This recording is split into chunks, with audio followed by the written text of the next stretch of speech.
today from Casas Bar in Ubud, Bali, drinking. Finally, they have mango again. Mango lassis. Very good. And Bree's having a cappuccino. So by the end of this, she's going to go 150 miles per hour. But for now, she's still sort of under control. Conscious communication, which I think is really sort of the basis of a healthy and alive relationship. And conscious meaning several things. Being conscious what I want, being conscious about communicating what I want and don't want also, and then also be open to receive consciously what the other person wants to pass on to me. And be conscious also that what I want and what I don't want will not probably be the same as what you want or don't want. So just aware that my perception, my reality is different from somebody else's. Yeah, so I don't know.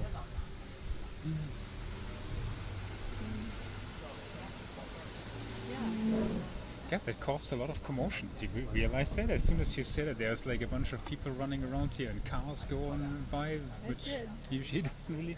So there must be some depth to that. Huh? I think that for me that is the part that catches me because sometimes I can figure out what I want and sometimes figure out what I don't want or feel what I don't want and even be open for what someone else might want, but I really can get caught in thinking that what I want for a really good reason and therefore other people must want it too, and it's easy for me to be in a relationship giving to someone things that I want because I want them, not necessarily because he or they want those things. And that's those facets. That's my biggest work, I think. The enemies of conscious communication is expectation, assumptions, giving what you need and thinking that should come back. Yeah, that's kind of like that's what we grow up with, like that learning. Again, it's like all the stuff that's holding us back is stuff that we grew up with, that is promoted in our society, and this is one of those things. Yeah, you hold yourself back. You don't say anything about how you really feel. You try to like assume to know what the other person thinks and wants and give that, and then the other person, to not offend you, will then accept this gift, although they don't really want it. And then things build up from there. Resentment, misunderstanding, the feeling that you're alone, that nobody gets you. From there it goes on. But I'm just thinking maybe we should just start out with those points a little more clearly, like what is conscious communication. So first of all, coming from the self, being able to come into myself and really feel around in there and discover what is it that I really want, not what should I want, what do other people want me to want. Big one. But really just drop all of that and go to the deepest core, and that's a really hard thing to do for many of us too, because we haven't really practiced learning to look in and find out what we really want. Self-inquiry, huh? Self-inquiry. We're bombarded by all of those things outside of us, the expectations and the way it is, So to really go in is kind of a trip, and to start looking in and say, oh, is that something I really want, or do I hold that because it was something my mom wanted, or something my mom wanted for me, or something that he wants to give to me? Those aren't things that I want, actually. Or maybe they are, but to go in further than that, to go down a few more layers, maybe many more layers, and be able to see what are my deepest desires, And that can look like a lot of different things. You know, I had a phase in my life where I could look at what I was doing, and that was cooking meals for my family all day and cleaning up dishes. And at some point, I would get really tired of it and think, this is not what I want. This is not what I want at all. And on some level, that was true. But on a deeper level, what I really did want was to take care of my family. And on an even deeper level, what I really wanted was to take care of myself. So there are many, many layers to that, and it can look different for everybody. But going to that deep place and seeing what is the center point of our desires, it can show us a lot. And that's the first place you can go to start getting clear, because until you know what you want, you don't really know anything, I think. Right. And it is also extremely difficult to give from a place of not knowing what you want yourself. That sounds kind of weird, but it is true. Because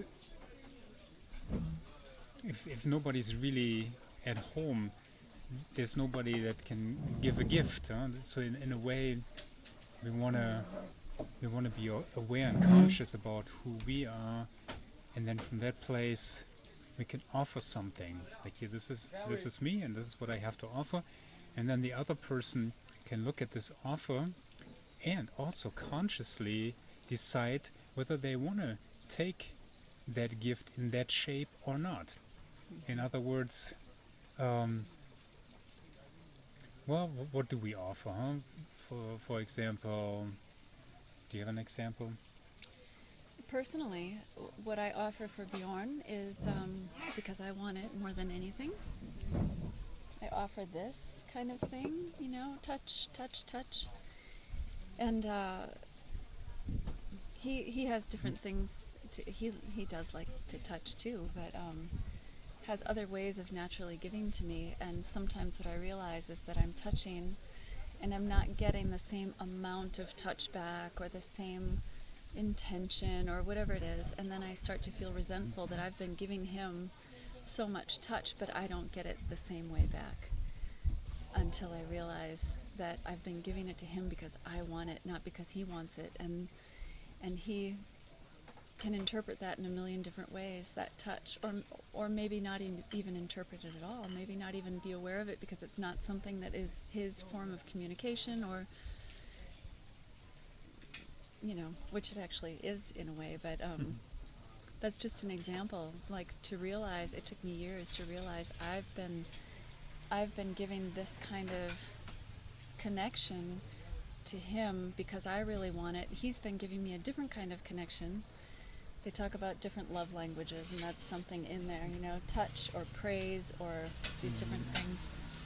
And I held a lot of sadness around that, and some anger and resentment because I was not getting it back. And I thought that was ridiculous because I'm giving it, and so he should know that that's what I want, although it wasn't conscious like that. I was giving it also because I wanted to give it, but not getting it back because I wasn't really clearly saying, guess what, I want to be touched like this.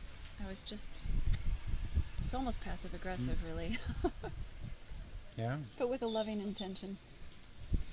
Which is still passive aggressive, huh? And I'm doing the same thing. I'm not pointing fingers, although I did just now, but I didn't point at me too at the same time. Yeah, it is important to know what you want, because otherwise that thing happens, that you start giving what you need without actually being conscious about that is what you need.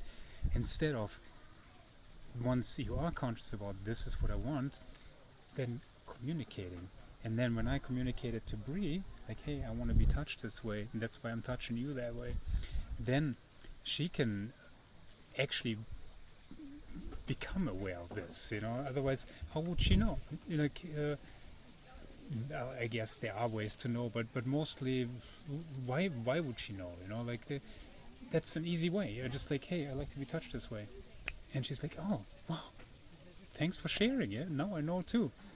And then for her, to not feel pressure to, so now I have to touch him like this all the time, because otherwise he's going to get mad at me, or he's going to divorce me, or whatever, he's going to run away.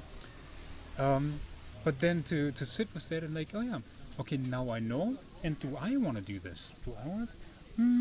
Well, right now I don't, but maybe in 5 minutes I do, and maybe I like it for like 2 minutes.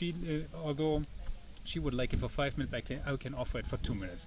And so in communication, you are in negotiations about like what you want, what the other person, what you want to have done. And guys, they are really relentless. Okay. It's funny. It's a Bali thing, I think. They have no problems interrupting. Because they're doing their job over there. Something that comes up here is that really often, I mean, it sounds a little mechanical right now, which a lot of people might resist because they want this love touch to just come naturally, but it isn't natural for everybody, and we can't assume that someone else knows what we want, and so it sometimes maybe has to start out mechanical for a while to say, look, this is what I really want. And here what I want to add is that very many of the women that I have known in my life, I would say most of them, including myself, what we tend to do is want something but not say it, and expect that someone else knows it. Women tend to really expect that everyone else should know what they're thinking and what we want, what we think. Because that's what you give too, huh? Because it is what we give, because we tend to look around and kind of know what everyone wants, right? So we think it should be coming back that way, but men and women work differently, individuals work differently, and so that's a really big lesson, is learning how, as a woman, to stop expecting that anyone else ever knows what I want, and to allow myself to say, okay, I'm going to step up and tell you what I want because I am worthy. I wonder if that's what that comes from, like expecting someone else should know and not saying it because we don't quite feel worthy enough to say, I want a diamond ring, or I want to be touched like this, or I want to have this much quiet time every day. We don't feel that we're worthy, maybe. But also we're taught this. We are taught not to speak our truth. We are taught to assume, to know, to understand, to project, and then to expect others to do the same. And this is a relationship killer in my mind. I think this is probably the leading cause why people split up, because people are not communicating honestly, lovingly, and allowing their voices to be heard, because it doesn't have to hurt somebody. It doesn't have to hurt Bjorn for me to say, I'm not getting what I want. What I really want is to be touched. Can you please touch me like this, I mean, he can choose to be hurt by that, or he can choose to say, okay, I haven't been giving you what you want because I didn't know what you want. Now I know what you want. Maybe I can give this to you now. And then, as the other person, once you communicate your truth, communicate what you need, what you want, to then step back and just witness what the other one has to say, rather than expect again. There's this expectation back and forth. Because it is easy to take that stuff very, very personal. When somebody says, hey, how you touch me like this, I actually don't like it. God, this can hurt, It takes a lot. It takes a lot then to communicate it this way, is like, and maybe to put it in a way, you touch me this way, but really what I know you mean very well, but for me it doesn't really do that much, If you touch me this way, it would be like the back of your hand, it would just totally turn me on, Well, then I'm sitting here with me and listening, and then I can make the choice, like, am I going to take this personal? Am I going to be mad now? Am I never going to touch it again and annoy it? Or am I going to say, well, all right, I can now consciously choose whether I want to touch it this way or that way, and know what she wants, So we can make a make actually a real decision, a conscious decision. And if I don't do it now the way That's she what I wants it, wanna- then she can take that personally again or not. or I can say, oh yeah, Yeah, I've I stated my communicated. truth. Yeah. It may not line up with his truth, and I learn then that that is not about me. That it's not personal. That is that I have one truth and he has another. So maybe there's another way we can align, another way we can come together. So it's dropping expectations layer upon layer upon layer. Drop the expectation that he knows what I want. Say what I want. He drops the expectation that he has to perform in a certain way. He says what he wants and expresses what he wants. I drop another expectation and say, well, if he doesn't give me what I just asked for, I just am bearing my soul and saying, oh, I'm going to be really honest and tell you that this is what I really want, and he doesn't want to bring it back to me. I can choose to take that personally, or to say, oh, that's not your thing. That's okay. Then, wow, that can be okay too, you know. And then you find new pathways to take through those beautiful fields. And one major advantage that this has, the conscious communication, is that you don't have to guess all the time. You know, you don't have to step in the dark anymore. It's light. You can see what's up. You know, and then when you see what's up, then you can somehow deal with it. You know, like if it's all in the dark, you're just like, oh my God, I touched something and it totally didn't work. You know, but now we're in the light, and you're like, oh, this is what it is. Do I wanna do it this way or not? So we're all making decisions. And in my experience, it's still, of course, you're running into the same stuff, but you're not a victim anymore, but you're a creator. You're actively participating. You're shaping it, the relationship. So you're not at random. You're in charge, And and the that shadows, makes way more powerful. and the shadows are coming out, like he says. It sheds light on each person's truth, and I think ultimately this is kind of what we're looking for, is to just stand brightly in our light and shine, and not have shadows, and not have secrets that we can't From each other. share, and yeah, when we start letting go of those, we connect on deeper and deeper levels, at the very center, you know, places that I think most of us don't have any idea exist.